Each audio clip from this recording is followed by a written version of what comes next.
हर बेहिस की ठोकर से मुझे अल्लाह के होने का एहसास होता है। दोस्ती और रिश्तों की गहराई का एहसास लफ्ज़ों से नहीं, बर्ताव और रवैये से होता है।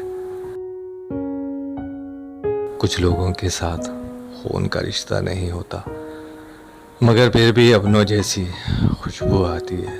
दरअसल रिश्ते खून के नहीं, एहसास के होते हैं।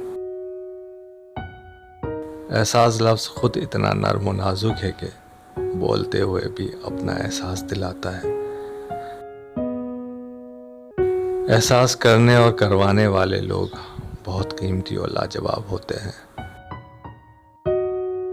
एहसास की कंदील से रोशन हो जिसका दिल, उसको कभी जुगनू की ज़रूरत नहीं होती। गवाह मिलता है उसका, न लाश मिलती है। लोग इसलिए एहसास कत्ल करते हैं।